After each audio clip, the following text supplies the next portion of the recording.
కార్యకర్తే అధినేత, పనిచేసిన వారికే పెద్దపీట. ఈ నినాదాన్ని సార్థకం చేస్తూ తెలుగుదేశం పార్టీలో సరికొత్త అధ్యాయం మొదలైంది. పాత కొత్త కలయికలతో ఫ్రెష్ లుక్ ఇచ్చేలా నూతన కార్యవర్గం ఏర్పాటైంది.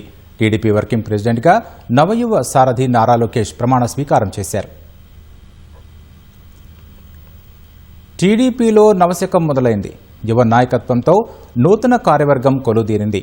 ముందుగా పార్టీ కార్యాలయానికి చేరుకున్న చంద్రబాబు, లోకేష్కు పల్లా శ్రీనివాసరావు, టీడీపీ నేతలు ఘన స్వాగతం పలికారు. దివంగత ఎన్టీఆర్కు నేతలు పుష్పాంజలి ఘటించారు. పార్టీ ప్రస్థానం, విశిష్టతపై ప్రత్యేక వీడియో ప్రదర్శించారు. అనంతరం తెలుగుదేశం పార్టీ వర్కింగ్ ప్రెసిడెంట్గా నారా లోకేష్ బాధ్యతలు స్వీకరించారు. పోలిట్ బ్యూరో, జాతీయ, రాష్ట్ర కమిటీలతో చంద్రబాబు ప్రమాణం చేయించారు. జై తెలుగుదేశం నినాదాలతో సభా ప్రాంగణం మారుమోగింది. తెలుగుదేశం పార్టీ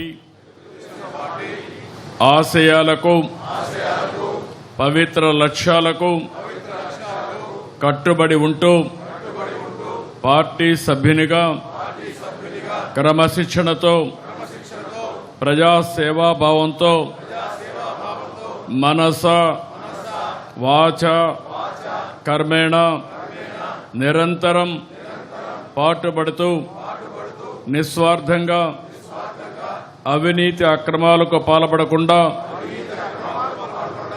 దీక్షా దక్షతలతో, అంకిత భావంతో తెలుగుదేశం ప్రతిష్టను, ప్రతిపత్తిని పరిరక్షించేందుకు ఎల్లప్పుడూ కృషి చేస్తూ పార్టీ మరియు ప్రజలు నాపై ఉంచిన విశ్వాసాన్ని వమ్ము చేయకుండా నిత్య చైతన్యంతో పార్టీకి ఉజ్వల భవిష్యత్తు కల్పించేందుకై నా వంతు కర్తవ్యాన్ని, విధులను బాధ్యతాయుతంగా నిర్వహించగలనని ప్రమాణం చేస్తున్నాను.